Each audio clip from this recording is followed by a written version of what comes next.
following is a GNC podcast production.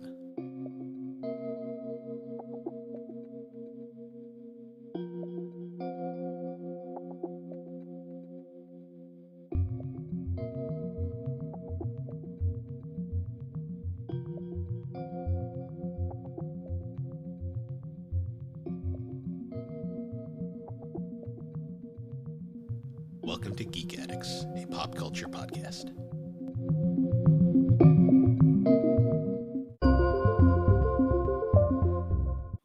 Hello, everybody, and welcome back to Geek Addicts, the pop culture podcast where we talk about small animals being shoved into little round objects, and hopefully Nintendo doesn't sue us because they love to do that whenever you talk about Pokemon. I'm Bill. This is Matt. How you doing, Matt?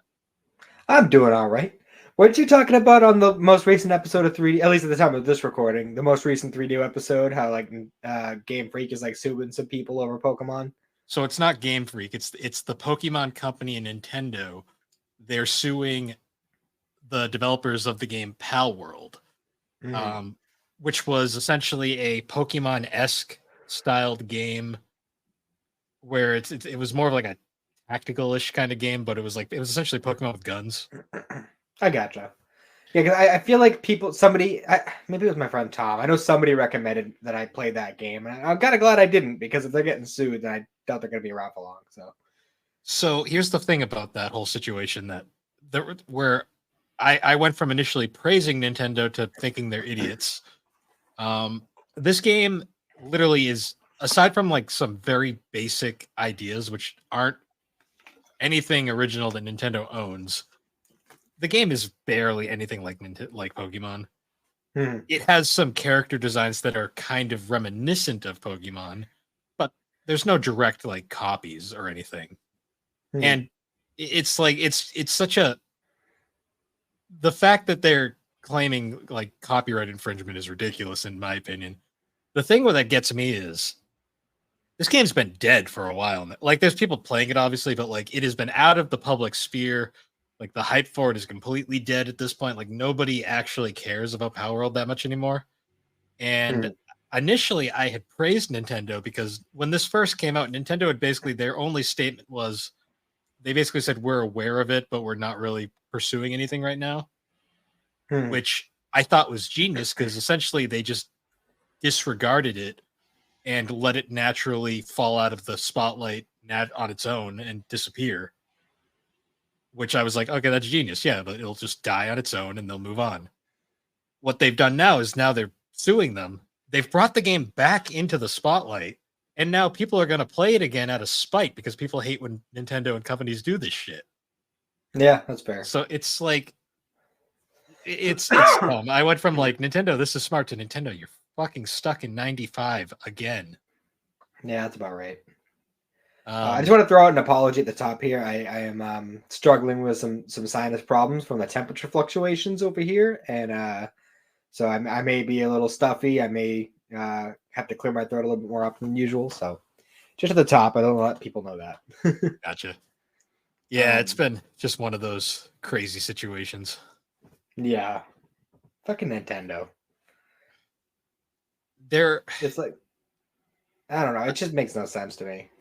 The thing that I'll give Nintendo is at least they're full on honest about being scumbags. That's fair. I mean, it's not like they have anything to lose. They're not fucking hurting. I don't know who's worse, Nintendo or Disney. Disney. Yeah, Disney's a cult. Then they're never going to live down the Spider-Man gravestone and thing. Yeah, well, I don't know. Nintendo may be dicks about stuff, but like Disney is just a cult. Like the people who like super into Disney are like, I don't know. I've seen people who are way too into Disney before, and like, speaking of somebody who has been pretty much watching Disney movies nonstop for the past couple of years, with my small daughter, I don't know. They're doing something there. There's some sort of fucking brainwashing going on. There's a difference between enjoying Disney products like Disney films and stuff and making your entire personality Disney. Yeah, my friend's mom is pretty much know. weird. I've met multiple people over the years who their personality is Disney, and I'm like, this is sad on so many. No offense to anybody who may or may not fit this description, but I don't get it. I I'm mean, I'm just not gonna say like I don't know. It's one of those things where like it's not like Disney like I don't know. If it's just like what we think of as Disney that you're obsessed with, then it's like, yeah, it's a little bit weird. But I mean, Disney's also making Marvel. They're also making Star Wars now. They're also making, they made the Pirates movies. They made the Narnia movies. So like, it's not like it's just that stuff. So true. they've kind of like created like a broad scope of what Disney makes now. But like when people think Disney, they think like, Peter Pan, Sleeping Beauty, Little Mermaid, and Toy all that Story. crazy. Oh yeah, Toy Story. Well, that's Pixar, but yeah, Disney owns them though. true. But there's like a weird separation between Disney and Pixar, even though they are True. basically the same. Um, but yeah, it's Hmm. I don't know, it's just one of those weird things. Um, so my One Piece journey has been brought to a screeching halt at the moment. I'm pretty sure I've mentioned on here before that I've been borrowing my cousin's Crunchyroll, and that's how I've been watching a lot of stuff. Unfortunately, because I texted him about it because I went to go like download my daily episodes or whatever for work, and it said like, oh, upgrade to premium, blah blah, blah. I'm like, that's weird. So I texted my cousin about it, and he said, oh yeah, like I had like my credit card was compromised, so now I have. And of course, it was right before the billing cycle for Crunchyroll, so now he has to wait until the new one comes in before he could restart the account. So, Ah, um, but it gives me a chance to do some rewatches and catch up on some stuff that I haven't been watching because I've been focused so much on One Piece. Like I noticed a couple days ago, Oshinoko was finally put on Hulu, so I watched the first episode of that yesterday. oh, how'd you enjoy that mindfuck or Yeah, whiplash? that took a dark turn. That took a real Yeah. dark turn, and I was not expecting it at all. Did you get to episode 2 yet, or did you just watch the first? I only just watched the first. I mean, Okay, that was like the first episode was basically a movie, but it was, and boy, don't you love just like getting attached to this character just for her to get fucking taken away right at the end? right, like I wasn't expecting this series to take. Like I have no idea where this series is gonna go now. Like I don't know. It was just like I didn't even know what to expect with this series because I knew nothing about it, like at all. Can you believe And it's the same creator as Kaguya-sama? that's exactly what I was thinking the whole time. I'm like, this is the same guy or girl, whoever it is. I don't know. What was Akasaka, a boy or a girl? He's a guy, Okay. I think. Yeah, it's just it was just bizarre. Like I was not expecting. I definitely am intrigued, and I want to continue watching. Of course, it's one of those shows on Hulu that won't let me download it, so I have to watch it at home. Hmm. But it is what it is. At least not every episode is movie length, so I should be able to get through the rest No, of it fairly it's quickly. only. I won't spoil what happens, but the tone of the show takes an abrupt shift starting with episode 2. Like once the actual story proper starts, the start of Oshinoko literally is like one of the biggest gut punches you'll ever have in like most recent like manga and anime. Yeah, it was definitely like I was not expecting the heel turn it took. I did love the rave babies though. That was great. Loved that bit. Did I tell you I got spoiled about the opening to Oshinoko in the fucking Formula One subreddit? I think you did mention that. Yeah, Yeah, that of all fucking places. I was like, I mean, that's so bizarre. I knew from the start that, I mean, spoiler warning for anyone who hasn't seen it, but I knew from the start that I dies like in episode 1, and like it's a very dramatic thing. I didn't realize it was that traumatic though. Yeah, that was rough. And just like the whole thing where like it's the twins, and then like one of them is the doctor, and one of them is the patient that got the doctor into eye, and it's like a whole fucking like it's like a tapestry of fucking It events that fucking build to it. And I was not.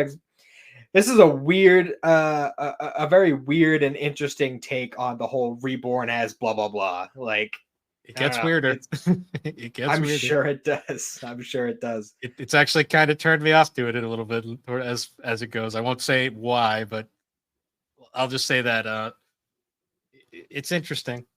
It also takes place canonically in the same universe as Kaguya. So All right, fair enough. I guess I'll see when I get there. But I don't know. I'm definitely intrigued, and I want to continue watching. I gave Cindy like a brief kind of synopsis about what the story is about. I didn't tell her what the dark turn was, but I did tell her there was a dark turn. like, um, I explained like the whole like beginning bit to her. I was like, oh, like there's the doctor and the pop idol and all this other stuff, and I'm like, and she's like looking at me weird as like the expression on her face is getting weirder and weirder as I'm explaining it. And then by the end of it, when she's like, "What the fuck?" I'm like, "Yeah," and that's only like the first 10 minutes of the first episode. Yeah, it, which is crazy to me too, because like the episode ends with like the credits song by Queen Bee. I forget the name of it, but it's like got that really like dramatic like orchestral like start to it, and then there's like just like the sub bass drop, and it's just so dark but kind of like intriguing. It was on both me and Alex's top 10 anime outros earlier that we did earlier this year. Mhm. But yeah, I'm definitely gonna continue watching that when I have the opportunity. The only thing that sucks is I don't have a whole lot of opportunities to take control of the living room TV. So it's just kind Yeah, of one of those like when I can kind of things. especially because that is such a dark show that's not good to have around the kiddos. Yeah, well, I mean, Francis has another difference. True, but my And Xander just doesn't straight up doesn't care. fair. Xander's at an age where he's starting to get into that kind of thing. So Fair. Yeah, uh, Oshinoko is surprisingly dark. Like it's dark enough that it makes adults uncomfortable. yeah. But yeah, aside from that, since I had to kind of figure out like something else since I didn't have One Piece this week, I watched a couple movies. I watched Howl's Moving Castle for the first time. I enjoyed it Nice. very much. Um, House is good. It's not my favorite Ghibli film, but it's one of the it's probably one of the ones I like more. that's fair. Is it because it's like a Western fantasy kind of thing? I didn't mind that. I liked it more until I actually read a bit of the actual novel that it's based Yeah, I off was of. surprised. I didn't realize it was based on a novel. It's based off an English novel too, which I find interesting. Hmm. I read that a little bit into that. Apparently, the novel, a lot of stuff that doesn't quite make sense in the movie is explained in the novel much better. Yeah, I'll have to check that out. I mean, you know me, I like novels, so. Hmm. And I also watched One Piece Film Red. Oh, nice. What'd you Um, think? I thought it was great. And like as it was going on, well, first of all, I wasn't expecting what Uta is her name, right? Yes. I wasn't expecting her to be like the villain. I knew she was like the main focal point of the movie, but I didn't think she was gonna be the villain. Um, and also like as soon as she started singing, I'm like, I know that fucking voice. Like I know that singer. It's And Otto. I looked Yeah. at it's the singer for Kura Kura from the Yep. second season of Spy Family. See, what's hilarious is you knew her as the singer for that, and when I heard Kura Kura, I was like, oh, it's the One Piece Red Lady. Yeah. But no, I enjoyed it. It was a fun movie. It did kind of leave me kind of scratching my head a little bit though. Well, first of all, about when it takes place, because there was that one brief moment where Luffy went Gear 5 at the end.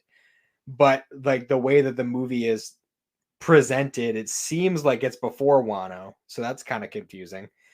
And then also it ends with, forgive me if I'm wrong, I don't know if I missed something or not, but it seemed like she went off with the red-haired pirates at the end. And if that's the case, like, is she gonna be there when they encounter the red-haired pirates later? Because See, that's gonna y- be confusing. you interpreted it different than me. I interpreted it as she died. It didn't seem like, I don't know. Maybe I need to watch it again, I don't but it know. didn't seem like she was dead. The way I watched it is that they did it in a way where she died at the end so that they could write off the loose end. I don't know. Maybe that just wasn't clear enough to me, but it's I don't know. That seemed kind of vague. You'd have to ask Alex. She's the expert on it. That's Um, fair. Um, I mean, according to it, Alex, it's not canon regardless, but well, I mean, Oda wrote the script, so I mean that's up to the watcher's discretion, I suppose. yeah.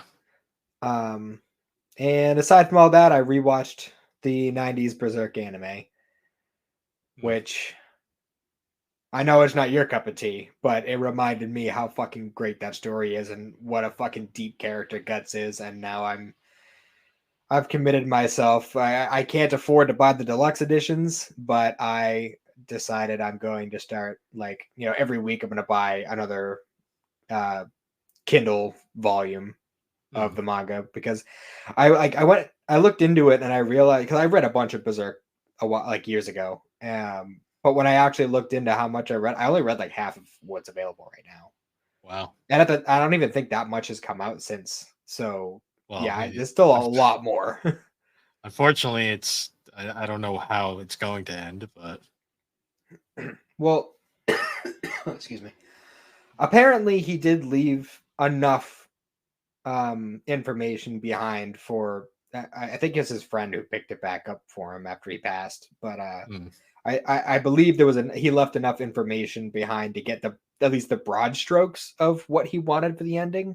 It's not going to be exact, obviously, and I'm sure the art's going to suffer a little bit because it's not the same person, but it is still going. It mm, is continuing. It's slower.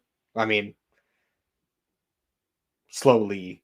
I don't want to say slower because Mira was writing it for like 30 years.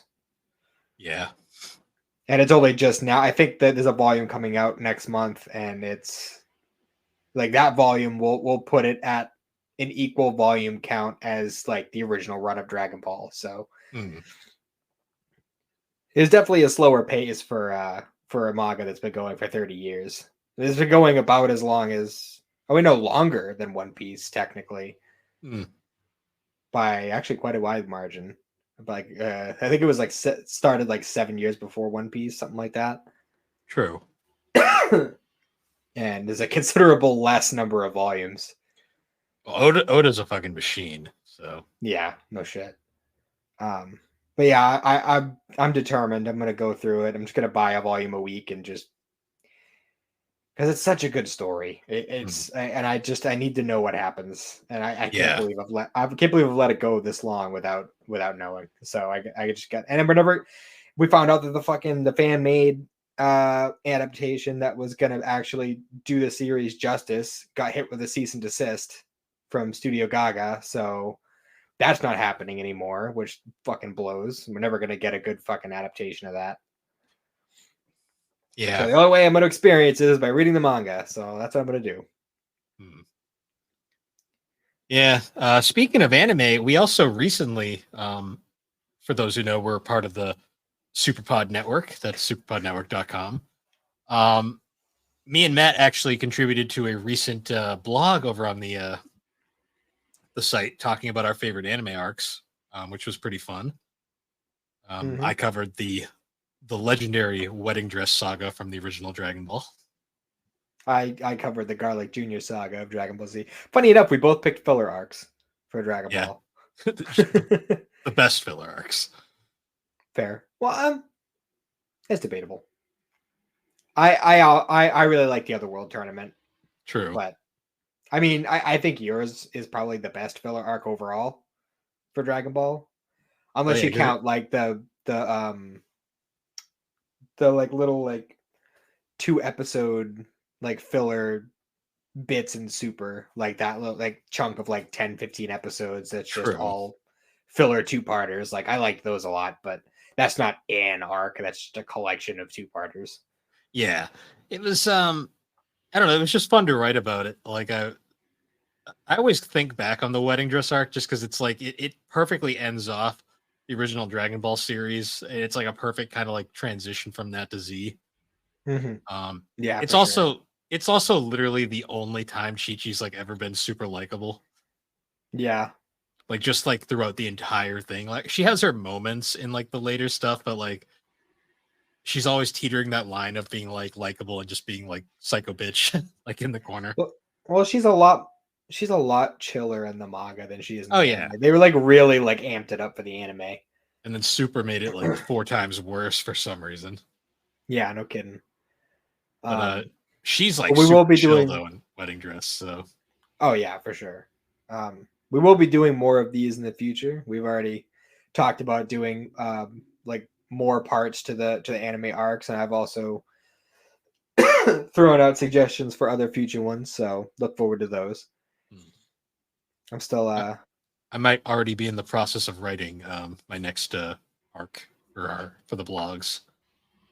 I still need to decide which one I want to go with. I'll probably just pick one of because the Garlic Jr. one that I did, that was like a last minute change. Like I had a couple other ones in mind, and then I Hmm. was like, you know what? People don't talk about Garlic Jr. in a positive way enough, so I'm gonna do that. Yeah, nice. And like I know I'm kind of like the Dragon Ball guy in the network, and I was trying to veer away from that when we did the anime arc thing. And then I was just like, but Dragon Ball though. Well, you know what's funny though? Like when I was trying to pick an arc for that, I was thinking like in Inuyasha because like everyone knows that's my favorite anime. I couldn't think of a singular arc that really stuck out to me because like honestly, the thing Inuyasha about doesn't feel like a show with arcs. It it doesn't really feel did, like an arc show. it doesn't. That's kind of why I kind of ended up not picking one because honestly, Inuyasha is one of those series that you kind of just have to watch the whole thing. Yeah, it really is. Like it's like with Dragon Ball, you can just kind of like isolate an arc and just watch that on its own. And there's plenty of other series like that, like Naruto, One Piece, like One Piece especially. Like each individual arc of One Piece is like its own broad story with like a Mhm. huge cast of characters for each one. It's kind of fucking ridiculous how many characters he comes up with for each arc. To the Yeah, point where it's a little annoying sometimes. I mean, because like one of the things I really like about Rumiko Takahashi's writing style is she basically her series are all basically one continuous story. Like there isn't really any cutoff points. Like there is technically arcs in Inuyasha, like the Band of Seven arc, which is That's like the arguably only one I could think of. yeah, and arguably it's kind of pointless when you really think about it. But Mhm. there's also like the Naraku incarnation arc where they fight off all the different incarnations. But Mhm. that's kind of just part of the main story as it is. Yeah. Yeah, Yeah, I just it's feel like all Inuyasha is one of those ones that just doesn't really work with like arcs. yeah. And like to a degree, I kind of feel like I know Spy Family technically has arcs, but they're so like small, it's like kind of hard to call them arcs. Yeah, the only arc I can really think of in Spy Family that sticks out to me is like the cruise ship arc. Well, there's a couple others later. Yeah. But again, like they're so short that you're hard pressed to even call it an arc, Even the cruise ship one in the anime was only like what, 6, 7 episodes. Yeah, which to be fair for some art anime arcs is pretty substantial because I mean like Wedding Dress was literally like five episodes, I think. True. But yeah, I don't know. I'm definitely looking forward to writing some more of those in the future. Hmm. I definitely want to write more in general, just because I'm still pretty green when it Yeah. comes to that kind of thing. So I want to do it more so I get better at it. So No, I like hear you. I'm gonna have to go over the game club blog for like a second pass because I feel like the way I wrote it was kind of sporadic. No, I hear you. I hear you. Um, yeah. So I guess now moving on, we've waffled enough during. What do you think the term that people use these days now? Is it waffling? Is it riffraffing? I, I can't I can't even keep up with our generation's slang, let alone the new generation. Yeah, I always call it waffling, but yeah, I think we've gone on enough there. We should jump into our topic because this one very potentially could be pretty substantial. We're Mhm. going to be talking Pokemon again, although we're actually going to be this time. We're not talking about the manga. We're taking a break from that for a while. Instead, we're going to be covering the games, kind of in like a general kind of overview of the entire series in a nutshell, kind of. Yeah, I mean, both of us have kind of fallen off past this. I think we both fell off at the same point, actually. Well, Um, we have there's always so the life cycle of a Pokemon fan is like literally it's actually a very common occurrence I've noticed with Pokemon fans where they start at a certain point, they fall off, then they get back into it like twice as hard, and then they fall off again, and then that's usually the permanent fall off part.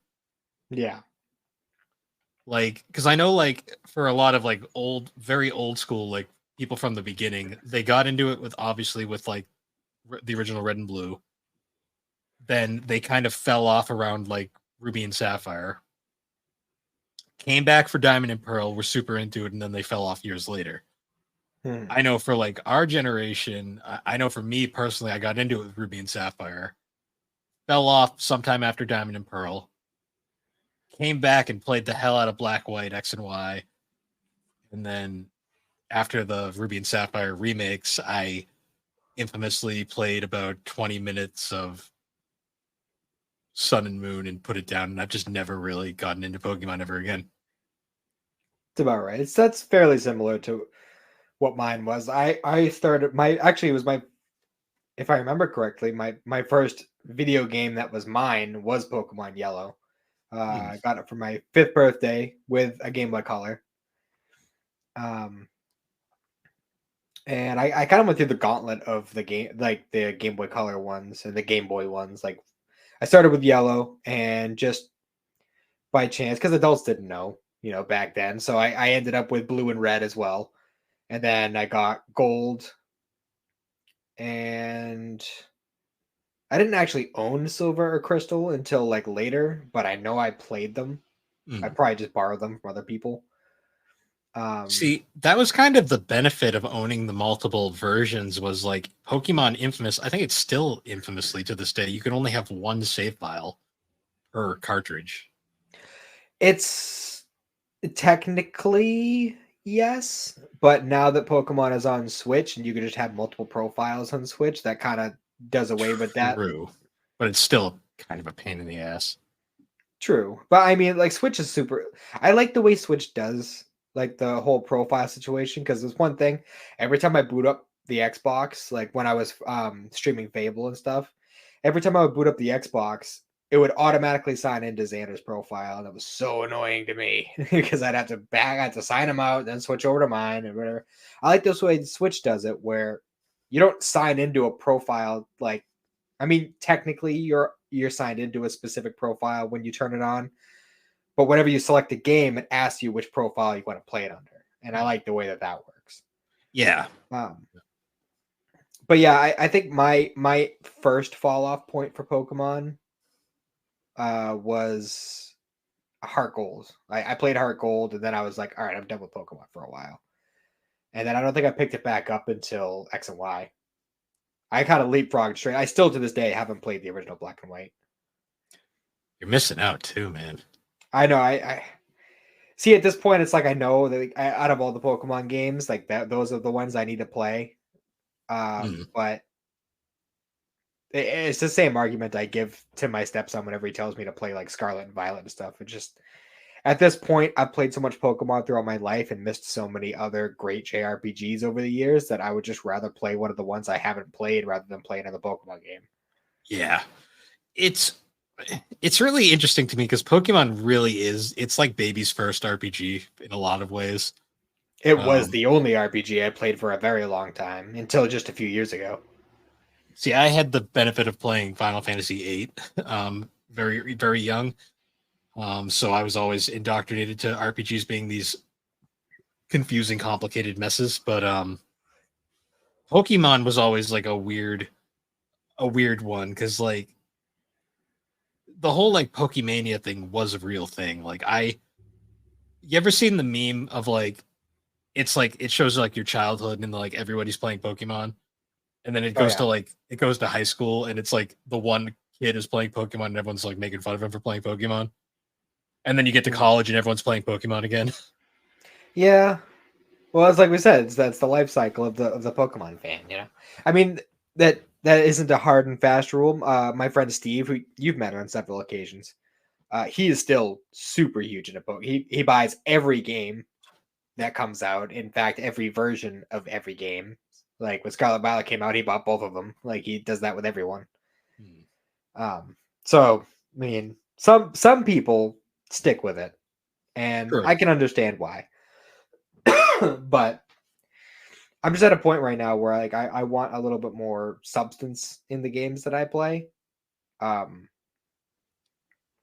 like I like when I played Chrono Trigger this year, like that was such a fun experience, and like I've never had like that kind of experience with a Pokemon story before.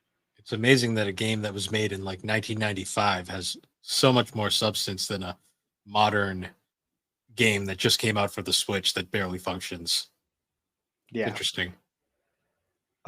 So This will be my first of many digs at Game Freak, by the way. So get ready for that, guys.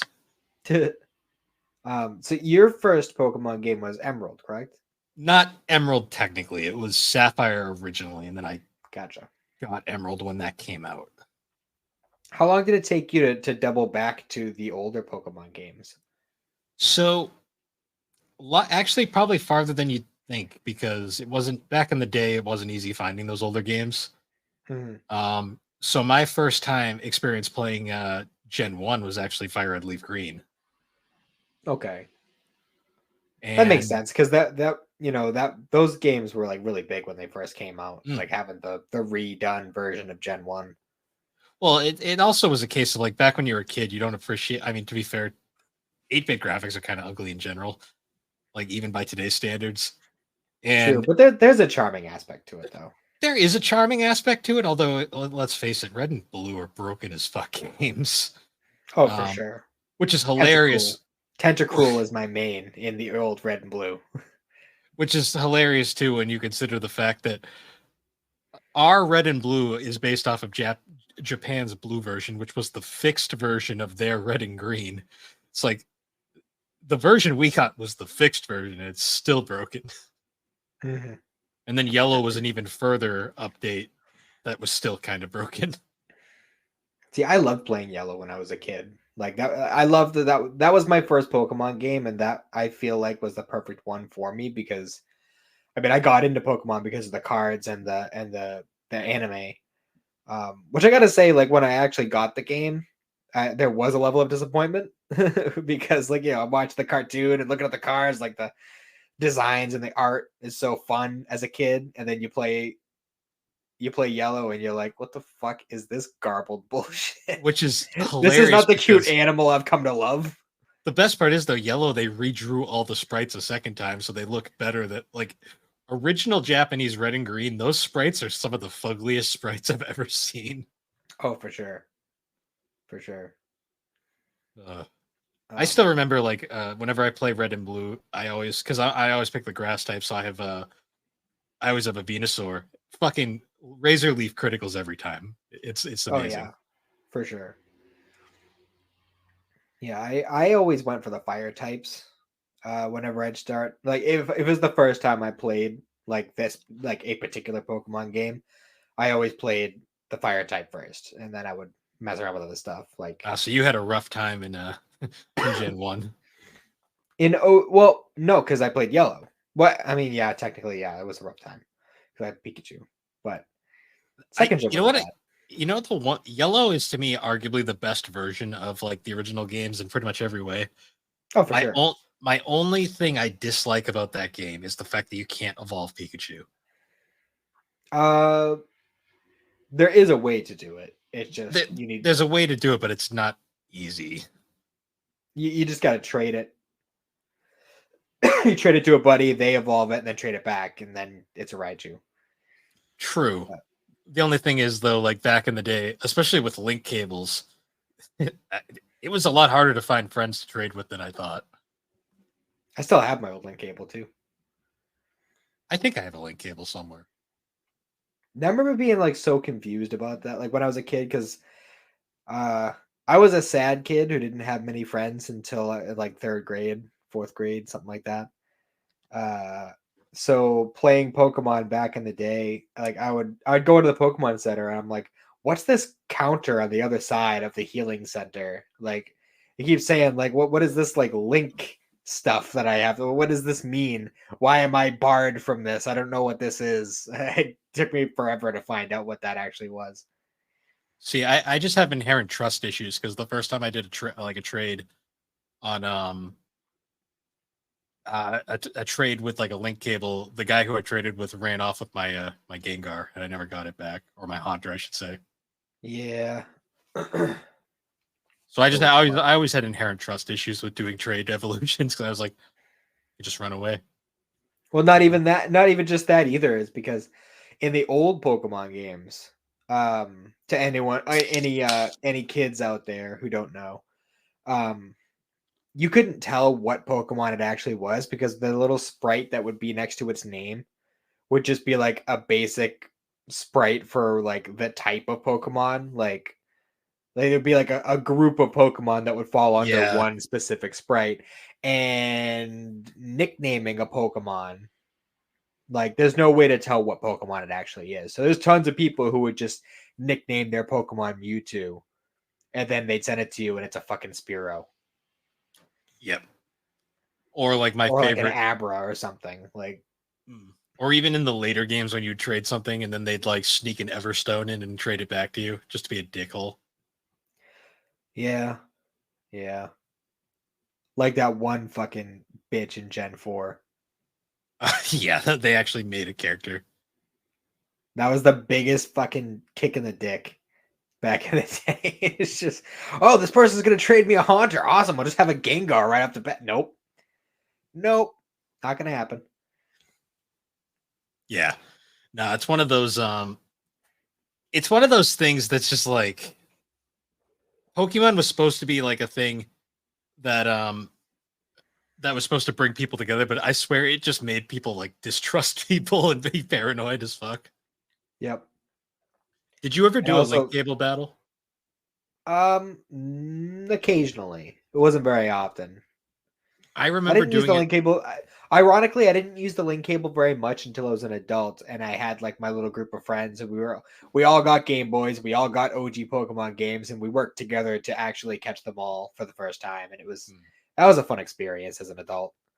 See, I remember as a kid doing a link cable battle for the first time way back in the day, and I remember just how slow it was. Like it was Oh yeah, almost unbearably slow.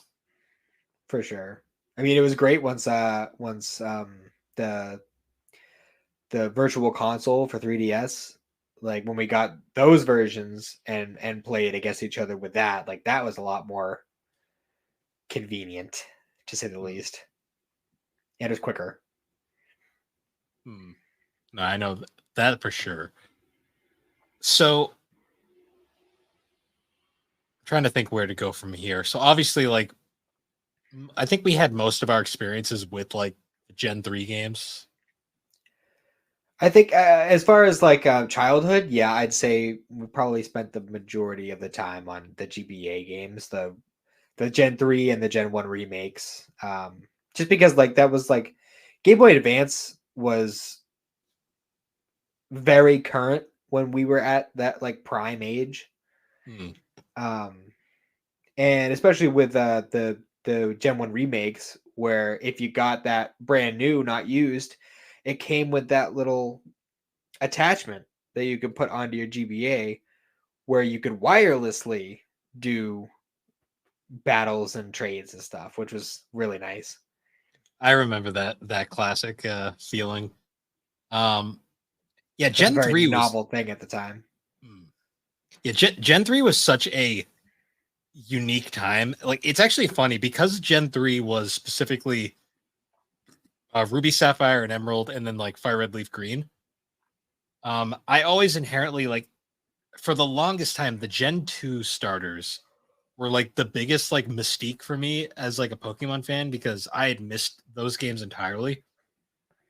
So they were kind Yeah, of like I feel like you were kind of lucky in that respect because of me starting with the original Game Boy and then going to Game Boy. Well, like obviously I had a Game Boy Color the whole time, but I started with the OG Game Boy games, and then I went over to the Game Boy Color games, the Gold and Silver, Crystal, and it was like, oh, I can send Pokemon from my Gen 1 games over to my Gen 2 games, and that was fantastic. Like that was a great thing.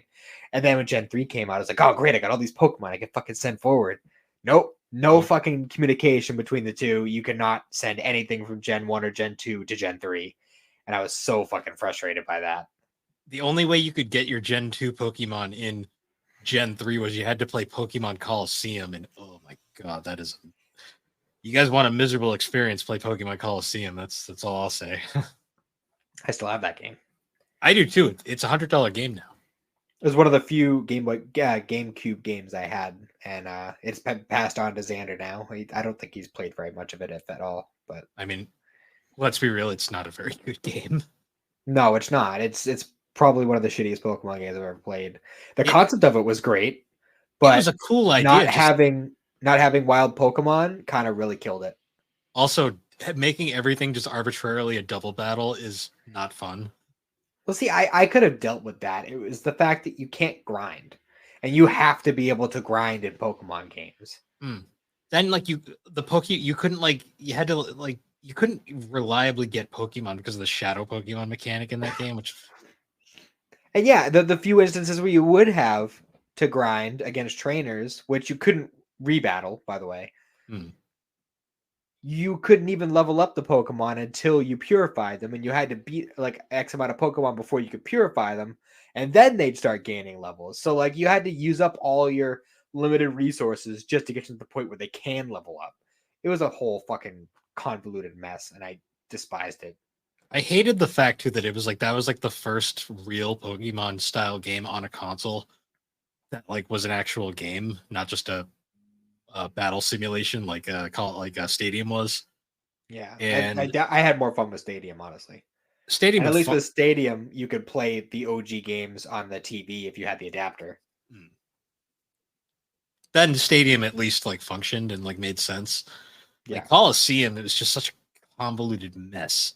And then they didn't fix anything in XD either. I didn't even play that one. It's the same shit, just slightly. They fixed some things, but for the most part, it's still a boring slog. That's about right. And then they didn't even bother with Battle Revolution on the Wii because that was like somehow like an even less interesting stadium. Jeez. Oh man. So yeah, I definitely say that the Gen 3 games and the Gen 1 remakes were I think like peak Pokemon during our childhood, and The especially because best. there was so many quality of life Hmm. improvements in those, like not having to switch your box and save to access different, like being able to just shift through your boxes with your storage of Pokemon and Oh yeah, do whatever you needed to do in there. Like that was so much easier, especially because like as I mentioned before with the whole nicknaming thing, that didn't just apply to trades. That applied to looking at things in the box. So like if you nicknamed your Pokemon something, you had no fucking clue what it was until you took it out. hmm. So that was annoying. Yeah. To me, like the big appeal to Gen 3 in a lot of ways too is just the overall performance. Like it's got arguably the best like battle mechanics in any game before and after. Like it's so fast paced and like super like easy. Like the battles move quickly, Yeah. everything makes sense. The menus are like super snappy. Like it's just like one of those games that's super fun to play. And I love the music in the Gen 3 and Fire Red Leaf Green, Ruby Sapphire and Emerald. Personally, though, like I feel like the Gen 4 games where that was like when Pokemon really started to make a lot of the best changes.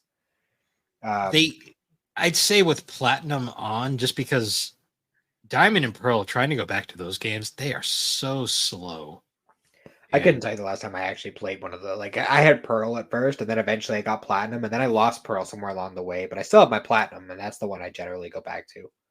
so like the Gen 4 initial engine was kind of rough. Like it's very slow.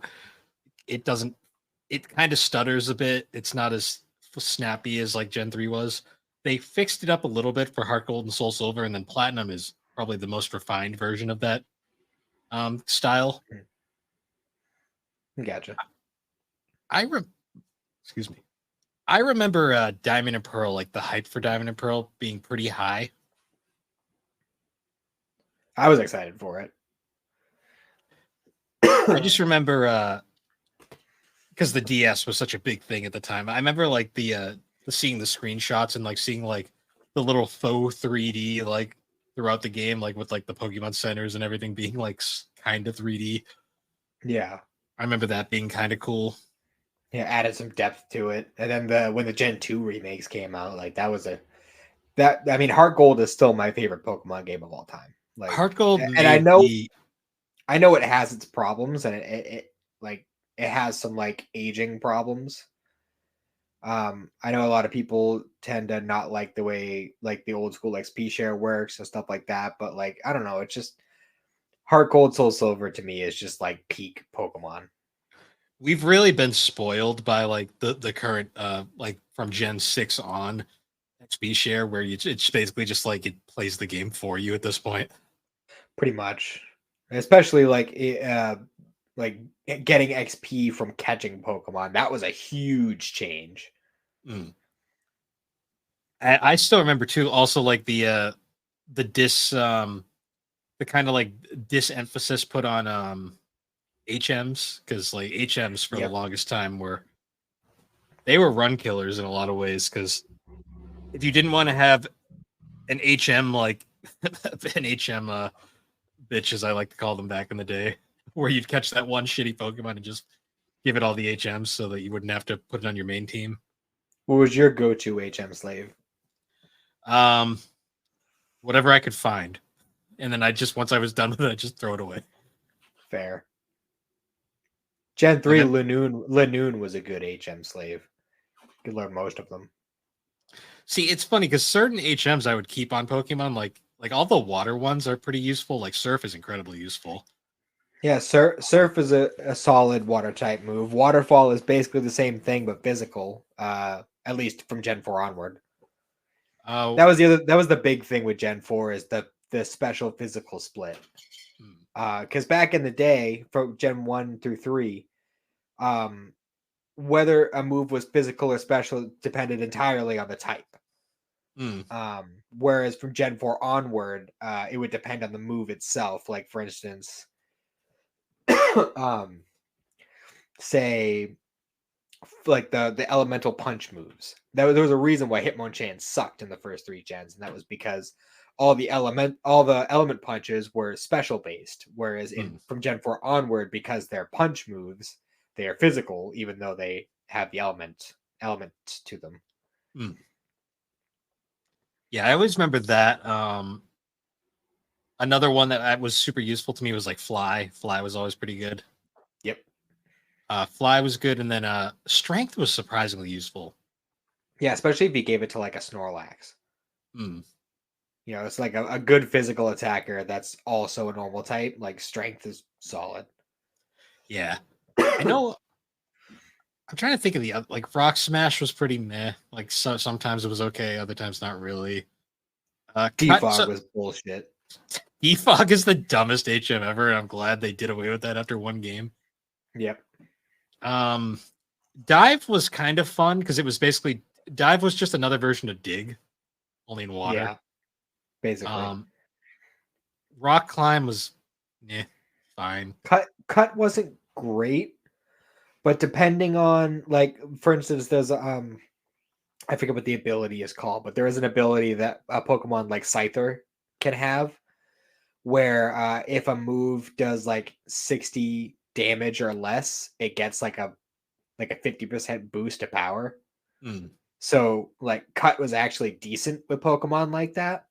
Cut to me was always a great like early game. You need a quick move just to like kind of bash out there. Like it's really good for like say like when you get one of those bullshit like the enemy has like that little tiny piece of XP of health left, and you just need a quick attack to get out.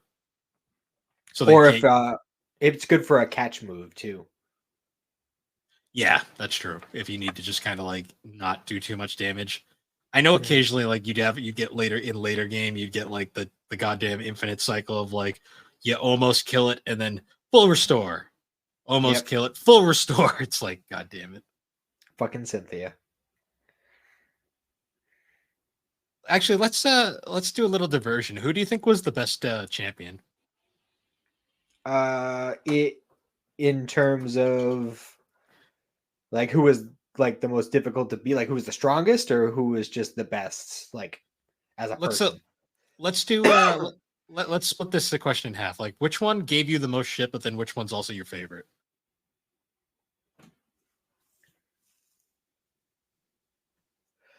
I don't know, because I mean, when I was a kid, it was always hard to beat Blue.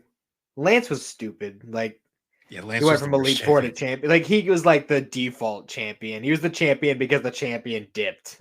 But Like yeah, the real final battle in that game is red. yeah. Um. So I mean, I don't even count him as a champion, even though he technically is one. I like Steven Stone as a champion. It's a fucking dope name. He also I'll say that he much. uses metal types, which is awesome, Yeah. or steel types. I Steve should say. Steven's cool. Although it's weird because isn't the water guy the champion in Emerald? He is, and it makes that if you chose fucking Sceptile, the champion's fucking easy as fuck. Well, even if you don't like, because you'll always have something, especially in Gen 3, you have something for water types because The the game's like main 80% complaint, water. the main complaint people have about Gen 3 is there's too much water. So It's not that bad. People are just revisionist history bullshit, like always. yeah, well, that's the thing is I don't know why people made such a big deal about that because there's always a lot of water in every Pokemon game. Doesn't matter. Because the big complaint I always get is they're always like, "Oh, because you go 5 feet and then random battle," and I'm like, just get some damn repels. Then you're using them in the grass already. Like, what's the That's like difference? complaining. That's like complaining there's too many bugs in the starter area. Like, of course there's bugs in the starter area. Those are starter Pokemon. Duh. Now, I And always like no found matter no matter what game you're playing, there's gonna be water portions of the game. And if they're all supposed to be based off of different parts of the real world, obviously some of them are gonna be more water based. there's always portions of Pokemon. Like, I mean, I'm guilty of this too because I hate Sun and Moon, but that just irrationally hate certain entries. Like, I know a lot of the people that started with like Red and Blue don't like Gen 3 for some reason. I know a lot of like people who are really big into Gold and Silver can't stand Diamond and Pearl. Diamond and Pearl got a lot, like Gen 4 in general got a lot of hate back in the day, and I loved Gen 4, and like that I was I I got get really into it. I get some of the hate. Like, I understand like the performance is kind of off on those first couple games. Well, like on Diamond and Pearl themselves. The region is a little weird to travel at first. It's definitely the most Metroidvania-ish, I'd say, out of all the regions is the Mhm. Sinnoh region. Yeah, that's fair. Um, I also thought I like him now, but I thought Barry was kind of a lame rival at first. Yeah, I don't. I never particularly disliked him. He was like super spazzy I named him Crackhead in the on my in the on my game. first playthrough. Well, see the hair. I named him Goku in my first playthrough. See, like I was an immature fuck, so like I would always name them like the dumbest things. Like Barry was always like Crackhead or like meth head or something because that's just He's edgy wicked. teen. He's very likable in the manga. I can say that much. He is from the little bit I've read so far. I used to always name Blue. I'd always name Blue Jerk Off whenever he'd appear.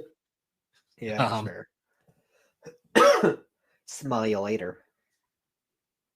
I think I used to name Uh, like Silver Asshole just because he was. yeah, I don't know. I like Silver more now that I know like his deal as a character, but that's the thing with Pokemon games is like there's really not a whole lot of like development with characters. No, not until Black and White. Black and White was really the first one that, well, Gold and Silver, Heart Gold and Soul Silver had it to a degree because there is, at the time, Gen 2 was definitely the most story heavy. Like, because Ruby and Sapphire does have story, but you have to really care about it to truly get anything out of it. And then Yeah, Diamond I and think. Pearl, All right. I was gonna say, and then Diamond and Pearl similar. It has a story, but you really have to care to get anything out of it. Well, I feel like Gen 4 was the first like real attempt to have like a lore building story. Like it really like went into like the creation of the universe and Oh yeah, straight up, you like can catch God. yeah. The Gen 4 I feel like was their first real attempt to be like, okay, we're gonna try to make like an actual JRPG ass story. And then they And and then they it went to worked out black right. and then they went black and white and legit made a JRPG story.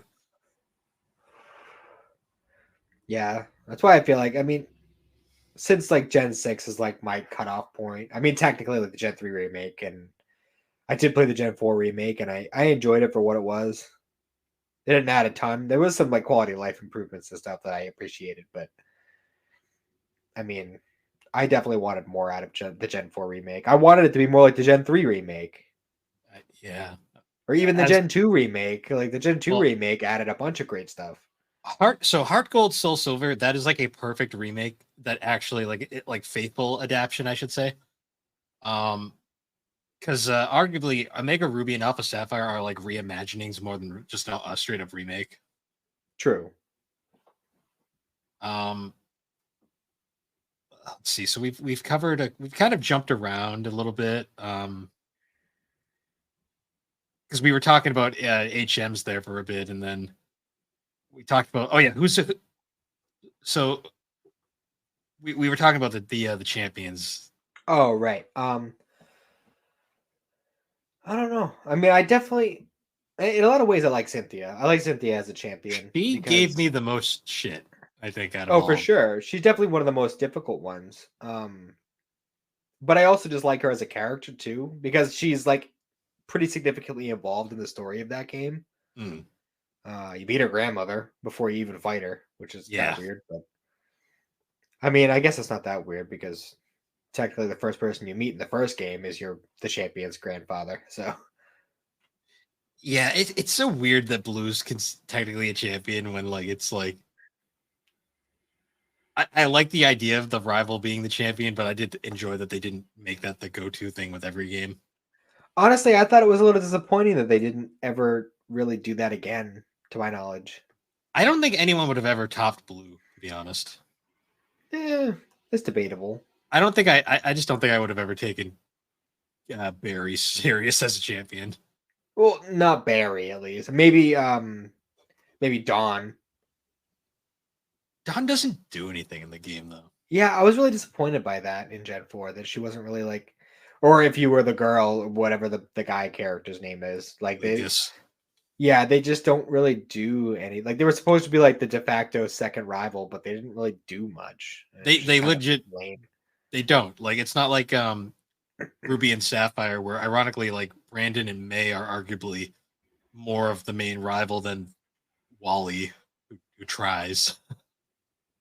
Yeah, but again in that one, like neither of them make it that far. Like I think you fight Wally right before you enter the Elite Four, but like I mean, it's I'll just give kind of Wally whatever. credit. He's got a pretty cool team when you face him there. True. But by Um, then you're fucking overpowered as fuck and you wipe him out in one shot. But and I don't even remember what the champion of Gen 6 was about. I don't even remember his name or her name. I don't um even remember I remember nothing. holy fuck, you're right. I don't remember the So champion wasn't of very Gen 6. impactful. I can say that very much. I can say that much. It wasn't See, impactful in the slightest. in It's about Gen as 5, impactful as Team Flare was. but fashion. Ugh. But Also, random giant man walking around, and then he got his Pokemon back at the end. yeah, Gen I 6, mean, I like the story for Gen 6, like with the whole like the immortal guy and his Pokemon and everything. Like, that was kind of fun. But Gen. Let's talk about Gen 6 for a minute. Gen 6 is literally like X and Y. That is literally the perfect example of like throw every idea we have at the wall and see what sticks.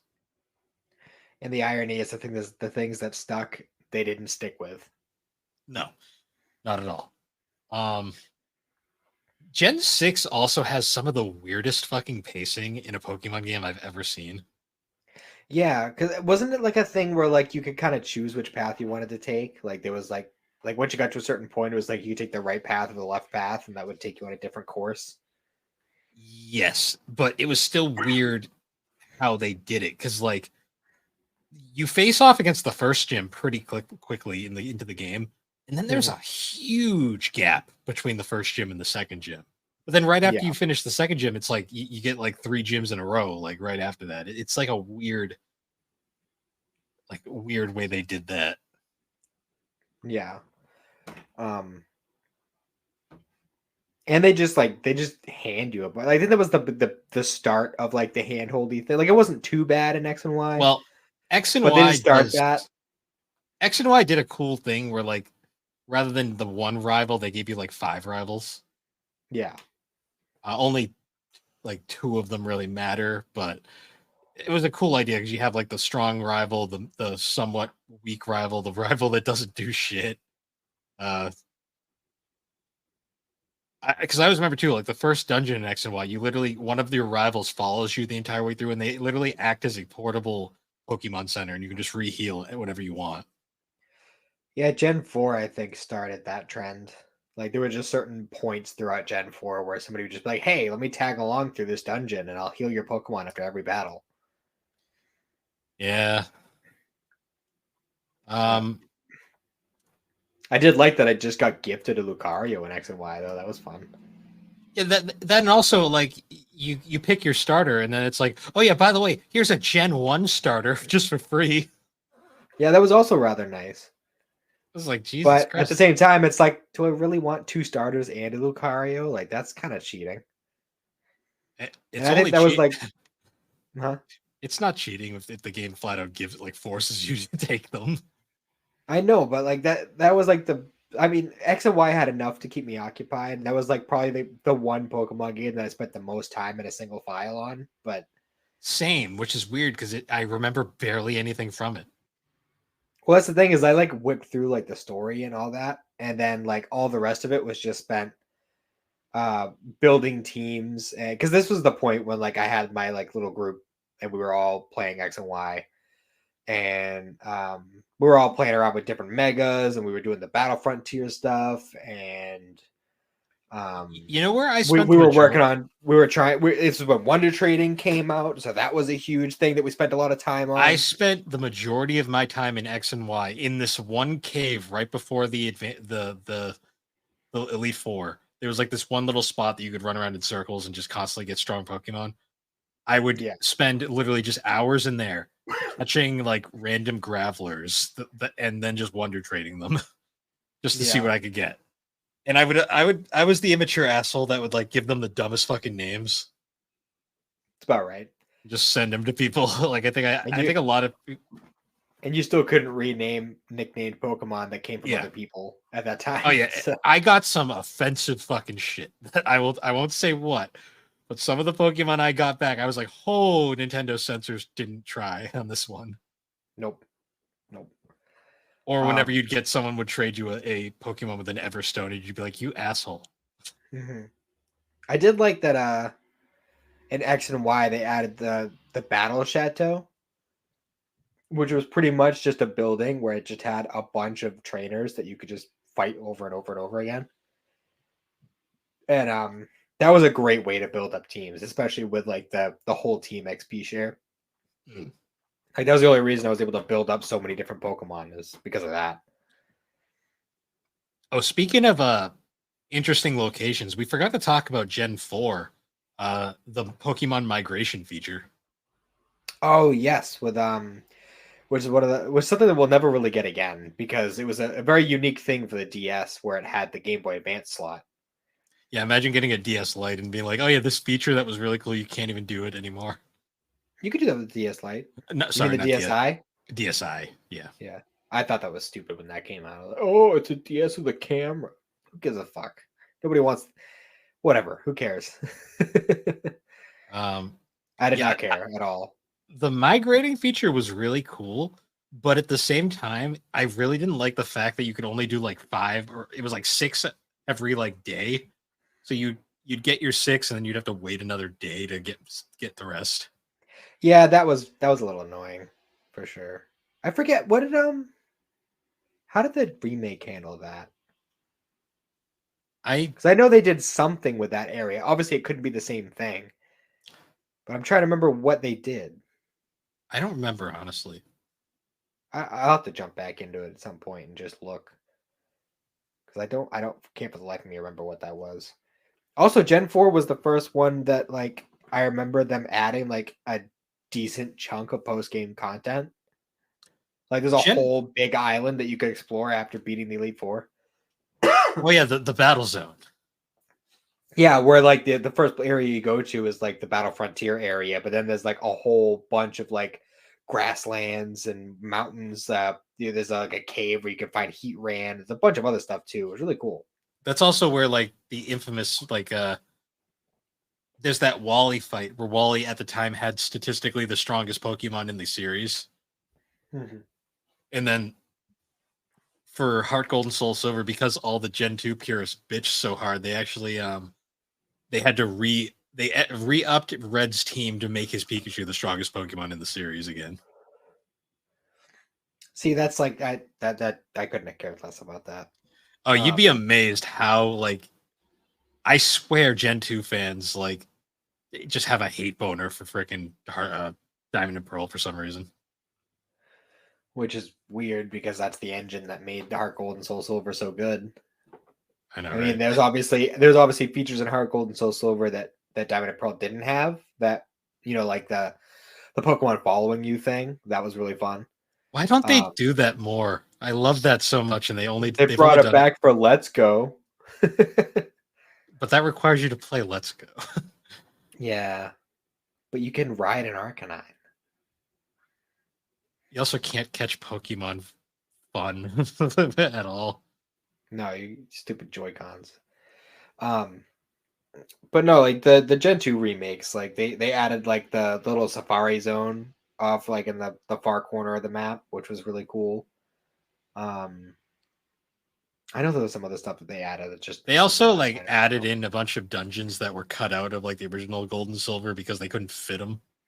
Yeah, and they made re-challenging trainers easier in that too, or like more consistent. Well, they also gave like a lot of the gym leaders like in like Kento, because like Kento was like shoved in there very haphazardly. Like it was very impressive that they did it, but at the same time, it still was, you could tell they had to cut corners. A lot of the gym leaders in Kanto and in like the original game were like they had like the most like I think Lieutenant Surge, you literally just walk in, like his gym doesn't have any obstacles at all. Yeah, that was one thing about the Gen 1 being thrown in there that was a little annoying.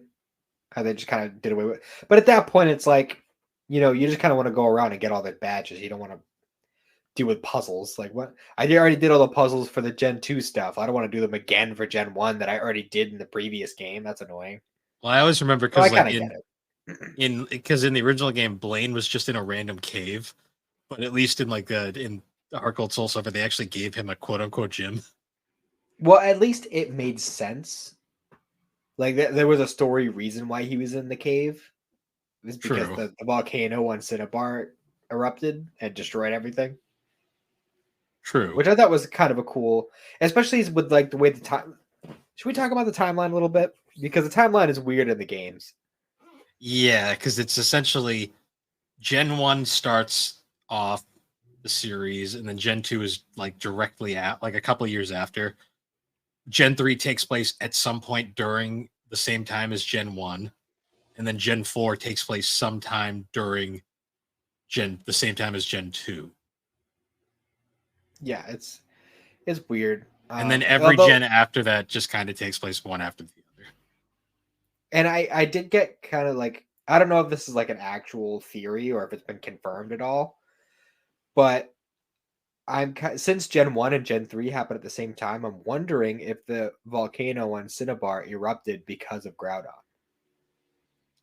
See, that's a thing that would make a lot of sense, but the Pokemon Company will never give you an answer. Fair. I mean, even just the way that they set up the timeline, it's just, I don't know, it's kind of dumb. I like the way the Pokemon Adventures manga does it, where it's just consecutive. Also in Pokemon Adventures, though, I still can't get over the fucking Ruby and Sapphire Deus Ex Machina at the end of that fucking arc. Yeah, that was like the one thing that kind of spoiled that arc, because that arc was so good. I know. It's just like, Celebi, undo everything. Yeah, but whatever. See, I always love the fact, too, like because I love that they actually do try to make them canonically connect together. Because, like, obviously, like, the feeling, I can imagine, like, I didn't get to experience it, obviously, as a kid, because I didn't play Ruby, Gold, Silver, and Crystal, but I can imagine, like, the feeling playing that game. Like, you finish Johto. And then you find out Kanto's literally right there, and you can re-explore Kanto. And then you get to the top of Mount Silver, and then it's literally you from the previous game. Yeah, it was. Speaking from experience, it was a wild experience. And because you kind of get like the hint of like that's gonna happen once you get to the Viridian gym and you fight Blue. Oh wait, Blue's the gym leader here now. I mean, it makes sense because you're like, oh well, Giovanni left and like disbanded Team Rocket and left and was doing his thing, so it makes sense that they would need somebody to fill the gap. And then all of a sudden, it's just, oh, Blue's here. Like that's awesome. And then you're like, all right, well, if Blue's here and you can fight Blue as your Gen 2 protagonist, like that means that Red is here somewhere. Then you get to the very end and it's like, holy shit, dude, I'm not gonna be able to beat him. Yeah, it's weird because like Gen 3 itself is essentially like the most standalone game I'd say in the series. Like Yeah, probably. Gen 3 really doesn't have anything that ties it to the other games aside from just the general. I think your family moves from Johto. That's like the one real reference to the rest of the series. Yeah. Because Gen 4, the main cameo is Jasmine appears towards the end of the game in one of the cities. She's just chilling there. And also Professor Oak shows up. Oh yeah, I always forget about that. Yeah, because I believe he's the one who gives you the underground and the toolkit national decks. And the national decks, yeah. I always remember Jasmine because she was in the finals, the city where the final gym was. But that if you went and did a contest in that town, she would also occasionally join in, and she would use her Steelix for everything, which was kind of funny. Yeah. Oh, go ahead. I was gonna say too, the connection cameo in Black and White though is quite possibly my favorite because they actually reference English Grunt from the first game. Oh, you remember the one Team Rocket Grunt that speaks that really broken English? Yeah, he shows up like towards or was that Gold and Silver? It's either Gold and Silver or the original Red and Blue. But I feel like it was Gold and Silver because there was like a whole thing where because I'm fairly certain you see him in Cerulean. It is Cerulean. I just can't remember if it was Gold and Silver or the original. I'm pretty sure it was Gold and Silver. But regardless, like the whole gimmick with him is like he comes out and he speaks this really broken English, which you have to remember the first 4 gens like Hoenn, Johto, Sinnoh, and Kanto are implied to be like islands of Japan. Yeah. So it would be implied that he's speaking really bad Japanese. And then when we get to the Unova region, which is supposed to be like the America, United States, you meet him again there, and he explains how he was a Team Rocket guy, and it's like, oh, that's why his Japanese was so bad because he's American. Yep. So nice. It was just a nice little like touch. Yeah, I like when they do stuff like that. It's nice. I mean, obviously, like Black and White 2, there's the whole like movie like set where like they have all the cameos from other characters from the series. Red and Blue appear in Heart Gold, Soul Silver. Not they appear in Sun and Moon. Mm-hmm. Yeah, I didn't get that far. I do know that it happens. I saw the image, maybe 5 or 6 trials in, and I was like, yeah, I'm done. That's the first I ever got. I didn't even get to the first trial.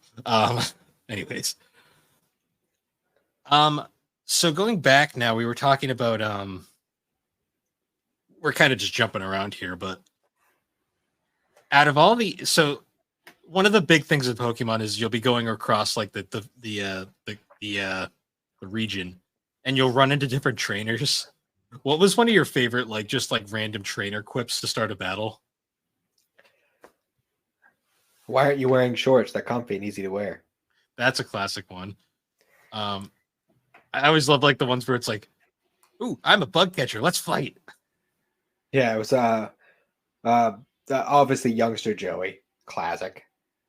I always love adding Youngster Joey on the phone in Gen 2 just because like he'll call you all the time and he's like, "I don't care about your Rattata, Joey." Just for the memes. just for the memes. Top percentage of. And I love how they made that joke in Yu-Gi-Oh! Bridged. Like they did like the one clip show episode. And like you just see like a pic, like a scene of Joey Wheeler like calling up Kabe. He's like, "Hey Koiba, I tell you about my super cool Rattata." It's great. That one's always a classic. Um, Speaking of, so we were talking about starters earlier on, and how occasionally, if you pick the wrong starter, you're gonna have a miserable time depending on how the game's laid out. hmm. Did you ever pick Chikorita in Gen 2? In a Nuzlocke, no less. You're really fucked if you pick Chikorita in that game, because it starts off with the bird gym, and then you get the bug gym, and it's like, holy shit, you went hard mode, all right. And then to top it off, you get the Mill Tank right after that. And then you get fucking Whitney in her milk tank. Fuck. Yep. I still fucking hate Whitney so much for that shit. Whitney made Xander rage quit Silver. She's so bullshit. And then not only that, once you finally beat her after all that fucking agony, she then throws a bitch fit and won't give you the damn badge. I'm always like, Yeah, you gotta walk out and walk back in to get the badge. It's like that's why nobody likes Whitney. It's funny how Gen 2 has like two of the moments where like the gym leaders are just asshats. Like you get Whitney and then you get Claire later on, who just won't give you the badge and makes you do a fucking trial and still won't give it to you.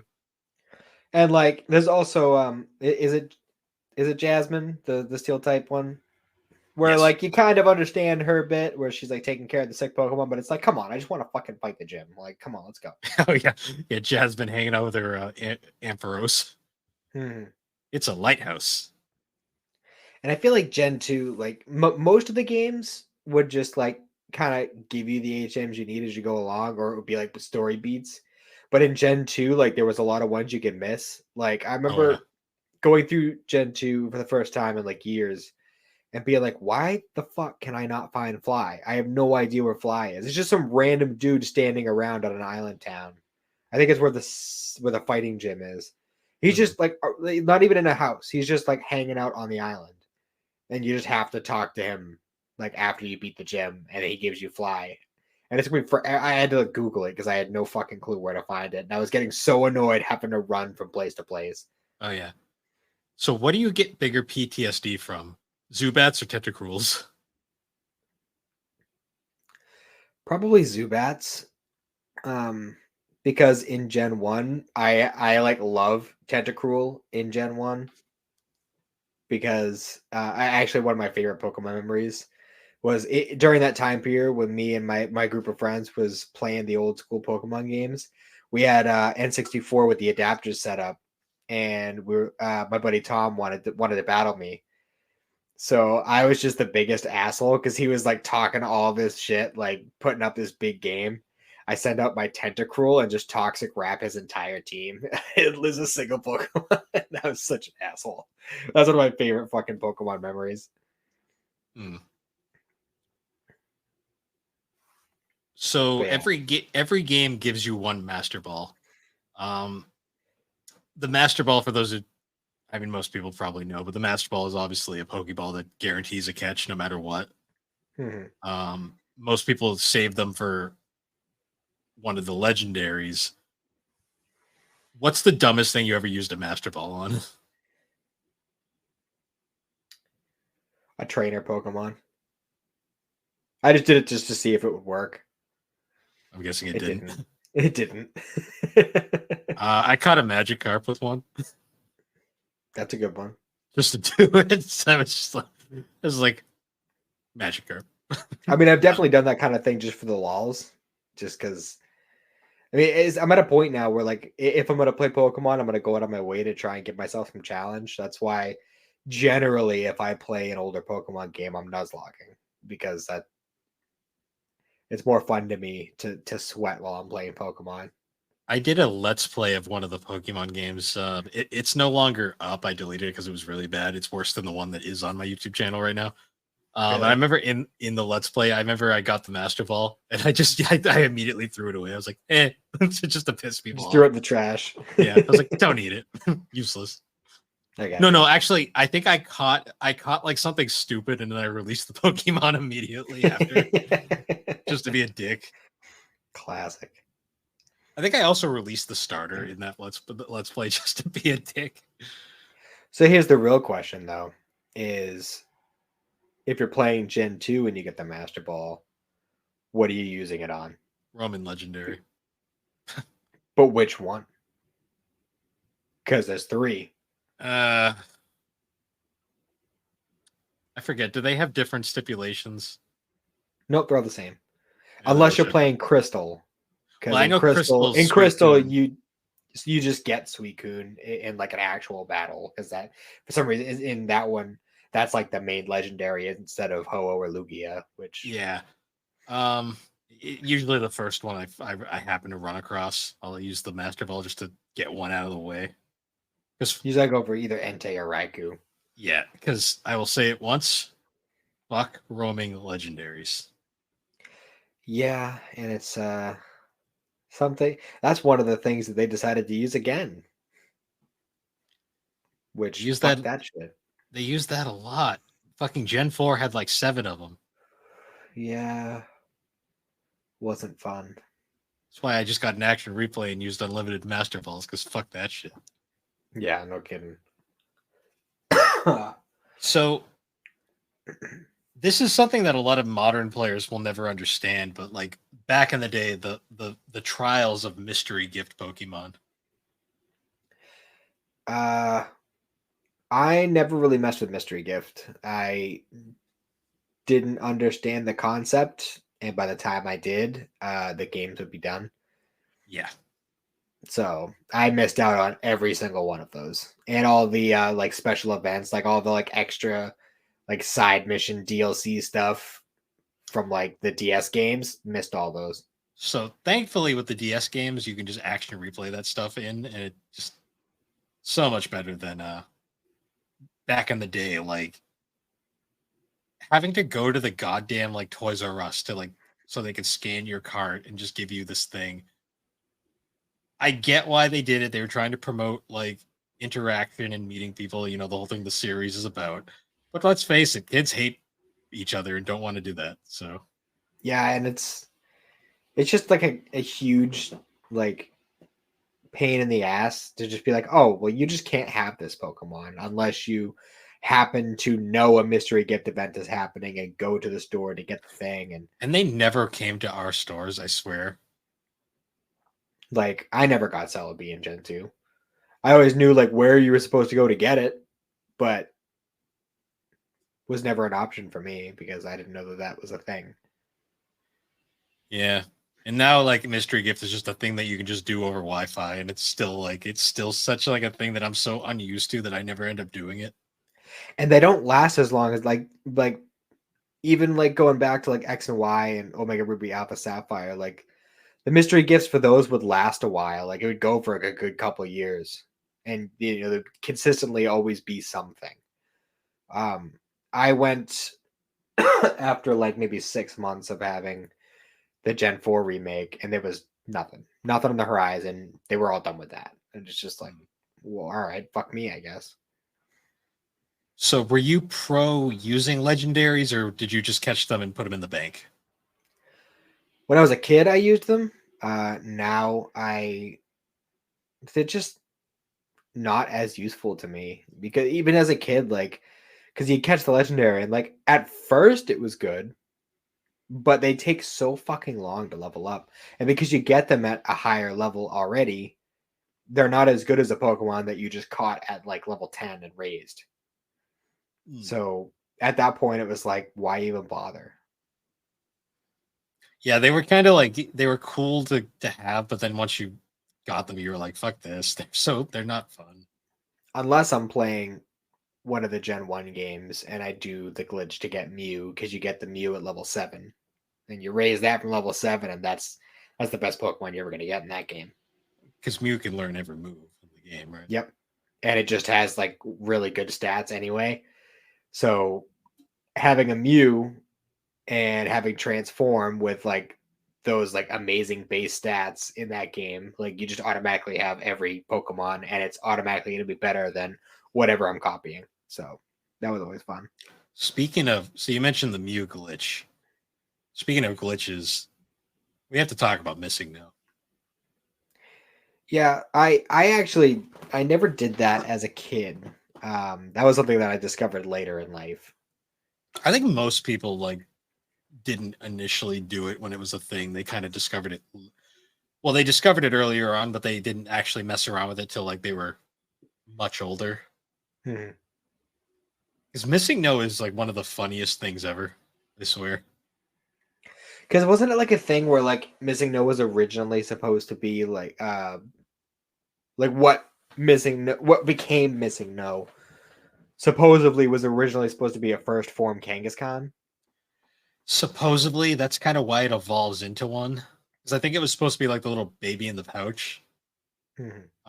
Because Missing No is just like a short for missing number, Yeah, which is essentially it's what happens when the game. This is like a really bad explanation, but it's essentially what happens, I guess, when the game tries to load a Pokemon that doesn't exist. yeah. And it's such a weird, like volatile glitch that it just causes the game to do really weird shit. Mhm. Like Like, spawn random Pokemon with stats that are completely outrageous. oh yeah, catching like level like 427 War Turtles and stuff.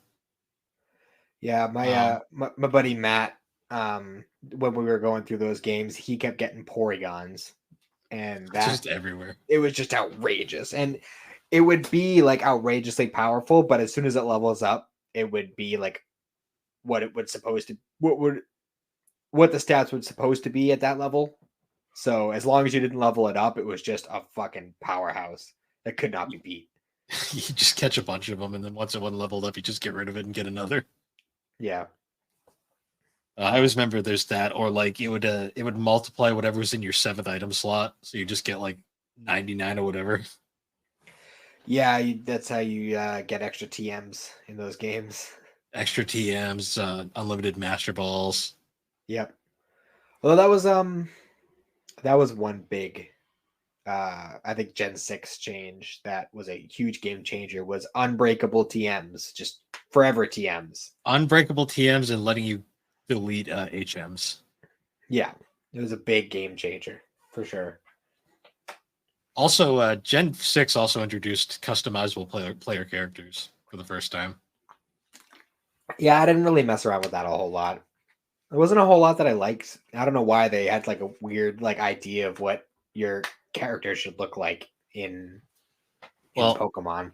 unfortunately, like this is just kind of a nature of the beast, but unfortunately, the female players got so many more options than the male players got.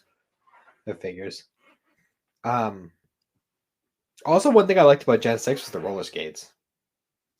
I like the roller skates initially, but once you play like say like Sword or Shield or Let's Go or like any of the ones after, you kind of realize how arbitrary they kind of were. Mhm.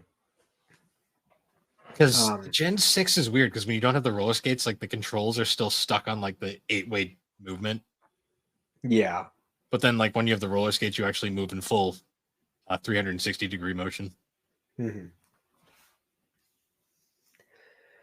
So I know we've kind of jumped around a lot talking about like the different like mainline Pokemon games. We want to talk about some of the spin-offs. Sure. I guess we can start with like the first spin-off in a lot of ways, the Pokemon the trading card game. That I didn't I think I've actually played that for the first time when we were working at Richards. And I only started playing it because my stepson had a bunch of cards and he wanted to play the game and I was like, I don't know how to fucking play that game. Hmm.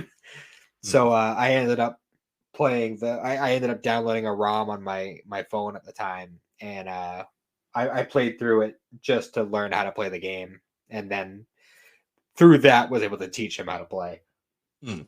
Yeah, like I remember that I was one of the few people that could actually play the Pokemon trading card game because I played that back in the day. Hmm.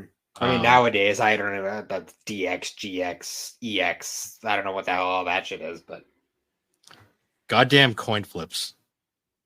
yeah, yeah, that's a game that definitely heavily relies on coin flips. Yeah. And they fucking are rigged against you. Oh, always, always. Was any kind of like coin flip specific thing where you can't just call what you want it to be? Like no, in Pokemon it's like heads is a success, tails is a fail. Hmm. which I always call Tails, so that sucks for me. Yeah. That was like the first real Pokemon spin-off. It's a very bare bones game aside from that. Like there's not a whole lot of content outside of the game itself. Um, there was also Pokemon Pinball, which was pinball. Hmm. I think I played Um, a little bit of that, but it wasn't anything special. and then after that, we had the N64 games. Like we had Pokemon Puzzle League, which it's a puzzle game. Yeah. Well, Um, I think I had the GBA version of that. Or was it Game Boy Color? I don't remember which. Game Boy Color, I believe. Okay. Yeah, I think I There, had that version. then there was the most iconic of Pokemon spin-offs, Pokemon Snap. Which took like what 20 years to get a second one. Yeah, yeah. I just honestly, when I think Pokemon Snap, I always think of like going around the levels and just hucking rocks at the Pokemon because they're fucking savage. Yeah, I didn't play that for the first time for not until like the past maybe like 4 years ago, something like that.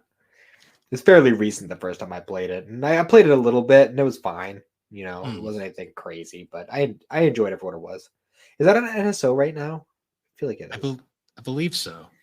The only other spin-off that comes to mind immediately is Hey You Pikachu, which was the one where you could talk to Pikachu with that microphone thing. I wanted that so bad when I was a kid, but of course I didn't have an N64 as a kid, and yeah, Pikachu straight up takes shits and throws them at you in that game. so funny. I we got that for Xander for Christmas years ago, and he played that for a while. Pikachu's a little bastard in that game. Like he could be a Yeah, downright dick. he just wouldn't listen a lot of the time too. Well, the microphone adapter is like a piece of shit. Like Yeah, but yeah, he played that a lot too, and I messed around with it a little bit just hmm. to satisfy my childhood fantasies of the game that I could never have. You realize Pikachu's an asshole and it makes you hate Pokemon. Little bit, yeah.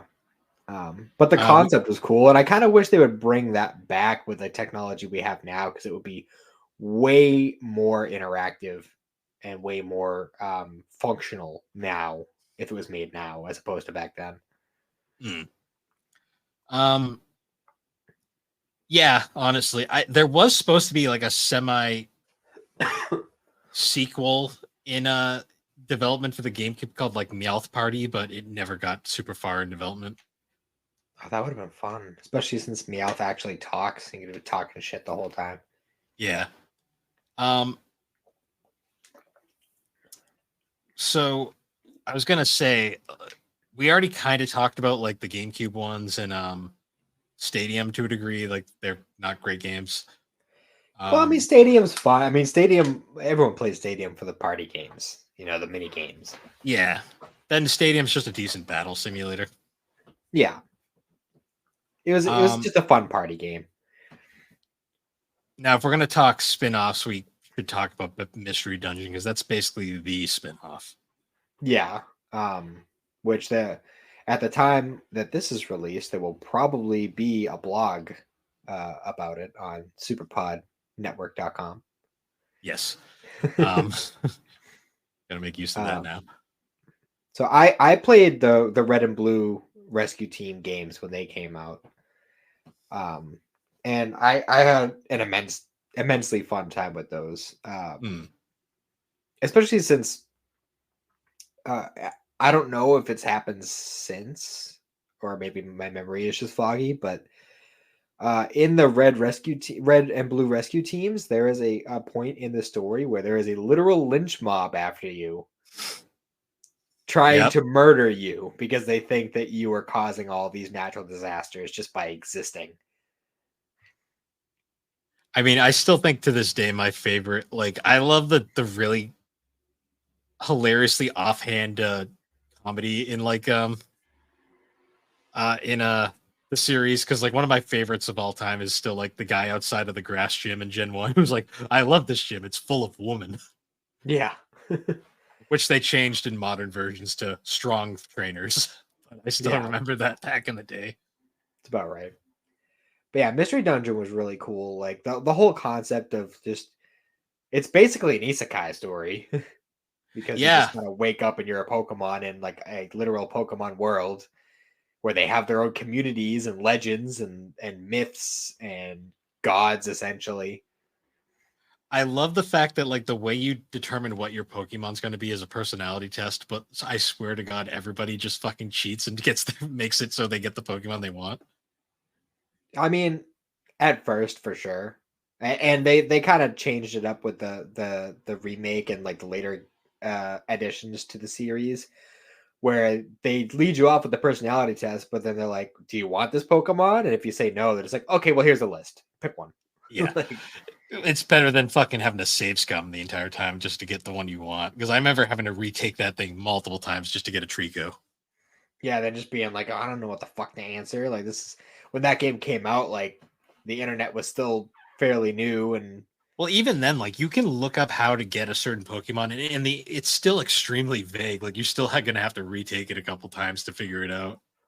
they had the weirdest fucking questions too. Like you're in the bathroom, a hand comes out of the toilet, what do you do? Like what? How does that Yeah. have anything to do with Pokemon? What Pokemon uses a toilet? I mean, You remember the early Pokemon when the animals existed alongside the Pokemon, yeah, that was weird. They had and like then aquariums and shit. they just kind of forgot about that real quick. Yeah, I just want to know uh, what people eat in the Pokemon world. you don't want to know. Um, but I also did like that the at least with the first entries to the Mystery Dungeon series, there was like an outrageous amount of post game content, Oh like yeah, to the extreme. Like I actually looked up the like estimated play times for Red Rescue Team recently, and like the base game like story mode is like 15 hours. If you're going for 100% completion with all the post game stuff, it's like well over 200 hours. It's a lot of post Hmm. game. But Yeah. I mean, there was a lot there, and the remake is great. I had a lot of fun with the remake. I still believe the Explorers like trilogy is considered like a lot of people say is the best in excuse me, the best in the series. Yeah, I'm gonna have to find copies of that because I played the originals and then I didn't play any entries until Super Mystery Dungeon and fuck that game. Yeah, the 3DS ones are not as popular as the other ones. I mean the gameplay itself is fine. I don't remember anything about the story, so don't even ask me. But like the essential like building blocks of what makes a Mystery Dungeon game is fine. Excuse me. But the tutorial in Super Mystery Dungeon is like fucking 7 hours long. It's absolutely outrageous. It takes like hours and hours before you can just go and explore a dungeon without it being story related. Hmm. Yeah, and I remember those games being like super all over the place. Hmm. To be honest, the spin-off I remember a lot from back then was the Pokemon Ranger trilogy. I think I only played the first one of those games, but I had fun with it. The whole concept of a Pokemon game where you are kind of a trainer, but you You don't keep any of your Pokemon. Yeah, you don't catch Pokemon, you're just borrowing them. Hey, just kind of like, okay, I did like this weird like, and it was very reliant on the touchscreen of the DS, Yes. where you like had to like draw circles around a Pokemon in a certain way with like them trying to fight against you, and then you could recruit them, and then but then as soon as you leave the area you're exploring, you're I think Plusle and Mine are the only ones you get to keep permanently. Yeah. Um, I like the idea behind Ranger. Like it was kind of a cool, like different idea. Like mhm. they actually tried something, unlike Game Freak, who hasn't fucking tried in years. Um, Yeah, I had to, but anyways. um, and I don't think we've gotten too many other spin-offs since, unless you count Pokemon Go yeah, I mean or there was Let's Go. yeah, there was Pokemon Dash. If you remember Pokemon Dash, I remember it existed. I don't remember anything about it. it was a racing game where you had to rub the touchscreen to run. That's okay. It wasn't good. Doesn't sound Oh, it. Pokemon Conquest. What is that?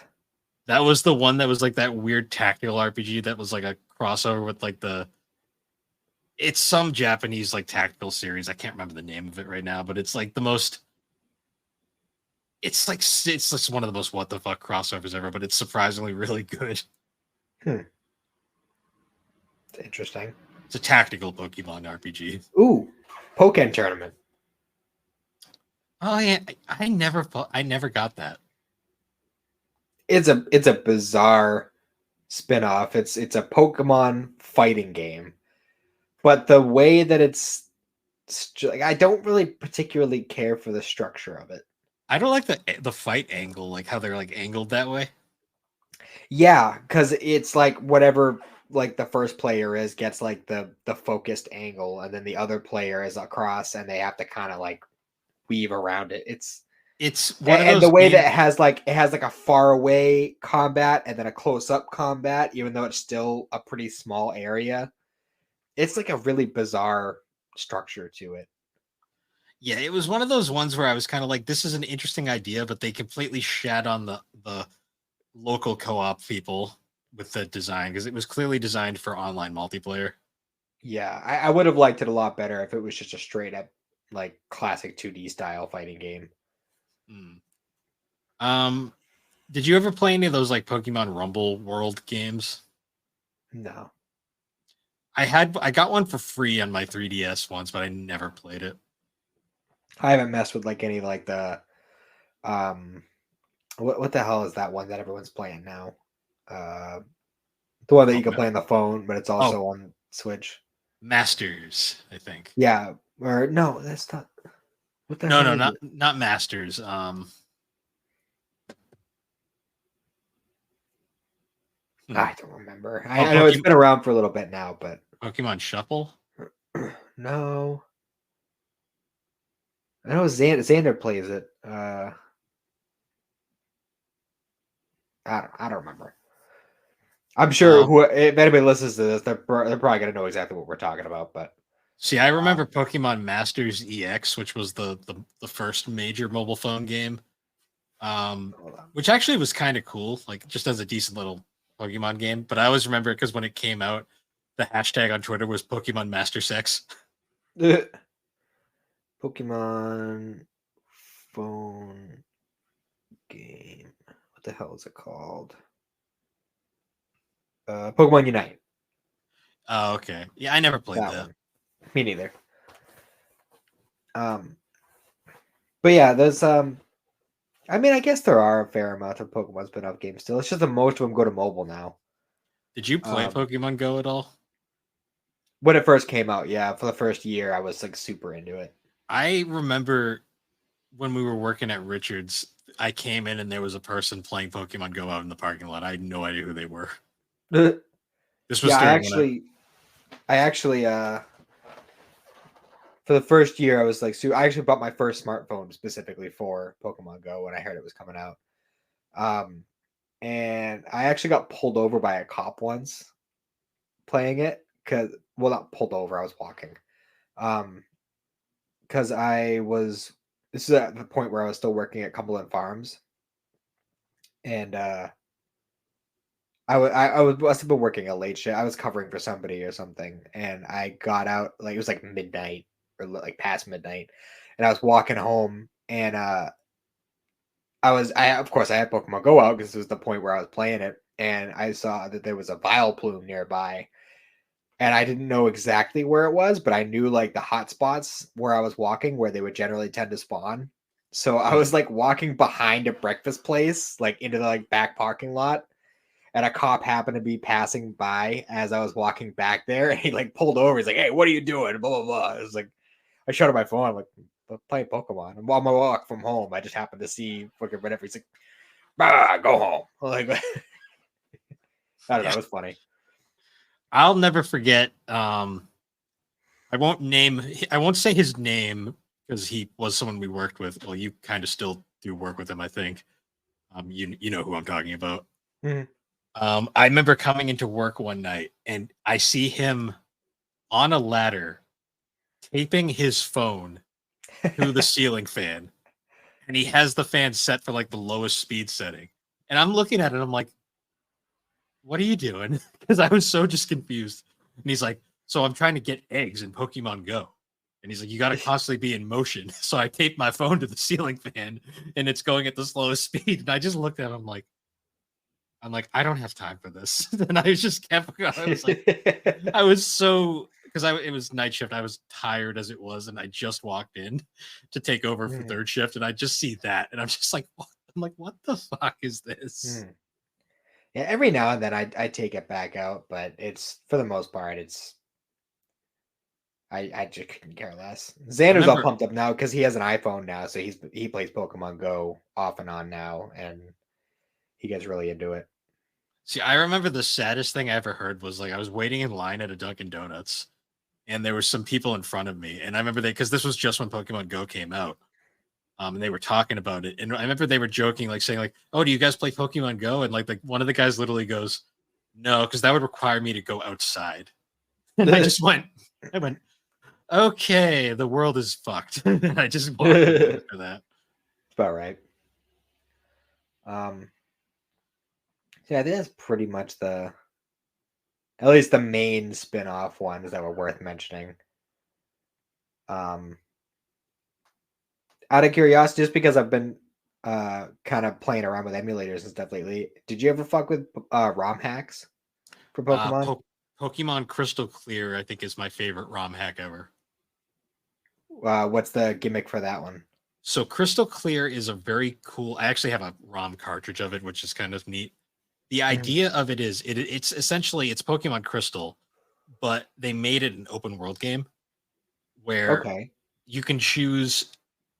So you can choose either you can play as red, you can play as gold, you can play as crystal, or they actually re-added green/leaf, depending on what you want to call her. They added her original dummied out sprites from the first game. That's cool. So you can pick one of the 4 protagonists. You can choose which town you want to start in. So say you want to start in like the dragon town from like Crystal, like Johto. I forget the name of it right now. Blackthorn. Blackthorn. Say you want to start in Blackthorn. You can start in Blackthorn. You can choose any. So you can choose any starter from like Gen 1 or 2, or it gives you some random selections. Like you can say start with like a fucking Tentacool or something. And what's cool is, so you start in, say, Blackthorn, the entire game scales. So like you can go to any gym in whatever order you want, and the game will scale the difficulty from gym to gym. So like the second gym you fight will be slightly harder. The third gym you fight will be slightly harder. So you can go legit anyway. They get rid of HMs entirely, so there's no like obstacles for like travel. You can legit go anywhere.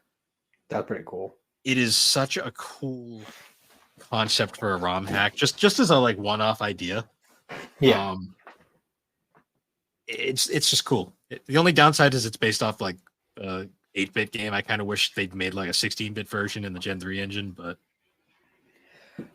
there's see, I'm just now starting to kind of fuck around with emulation more. And I even I downloaded a GBA emulator on Xander's computer as well because he was asking about it. And I found a few specific Pokemon ROM hacks that I wanted to fuck around with. But the one that he's been messing around with is Emerald X2 or times 2. And it's an Emerald ROM hack where like they kind of fuck around with a little bit of like the general structure of the game, as far as like the layout and whatnot. But they added Pokemon at the very least all the way up from Gen 8. Like the Pokemon all the way from up to that point. And they mess with like what spawns where. Like you could catch a Togepi in the first area. And there's like all sorts of different Pokemon from different games, and they added like moves from later games and like extra like original sprite animations and stuff like that. Tons of quality of life improvements. Like it's really cool. but the one that I've been excited to mess around with, and I've only just kind of barely started about it. I actually mentioned it on the Discord recently, but it's a Yu-Gi-Oh Pokemon ROM hack. It's a ROM hack of Fire Red Leaf Green, Mm, but they swapped out all the Pokemon for Yu-Gi-Oh monsters. that's fun. And the starters are Paladin of White Dragon, Illusion Magician, and Red Eyes Black Chick. Obviously, I chose Red Eyes Black Chick for my starter. But like, just like going out and starting out, you can go out and you can find like I caught a baby dragon. I Mm, caught Beaver Warrior. There's like Silver Fang, like all the classic dual monster cards.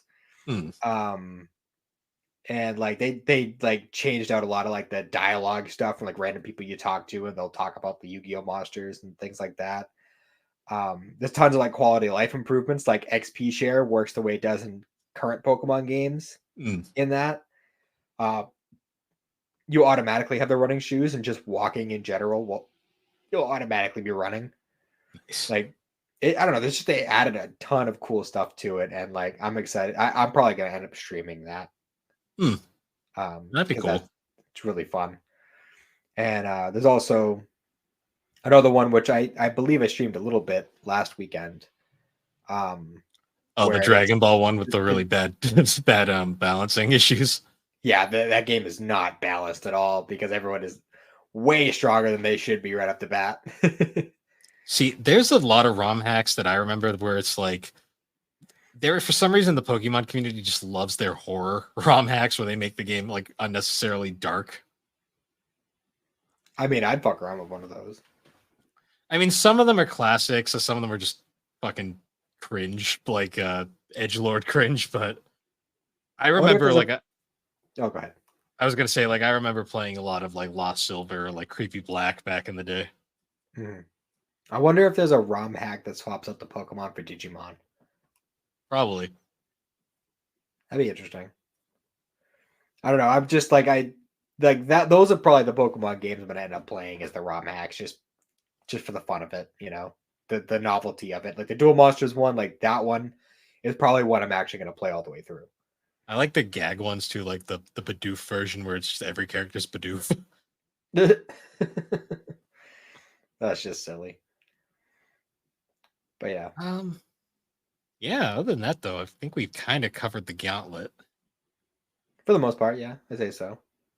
I mean, we're almost at 2 hours now, so I figured this is probably a best of time as any to cut it. Yeah, it was fun though, reliving all the old Pokemon games. Yeah, for sure. But yeah, so once again, guys, thanks for joining us on Geek Addicts. You can find Geek Addicts on all the major podcasting platforms, particularly Apple Podcast and Spotify. And be sure to check us out over on the Superpod Network. That is superpodnetwork.com. You can see the link down below for video watchers. Um, you can find a ton of different shows, blogs we mentioned earlier, videos. It's a whole bunch of cool stuff. And be sure to check out the other shows on that network, including Superpod Saga, Super Ghost Radio, Retro Rehab, Tommy's Video Game Ride Along, A Novel Console, Bar Silence, Fine Time, The Elder Trolls Gaming Podcast, Remember 64, Gaming Together, Friday Night Gamecast, and all the GNC shows. I didn't mention them, but I don't want to be a egotist. Mm. um, and with that, everybody, we will see you all next time. Have a good one.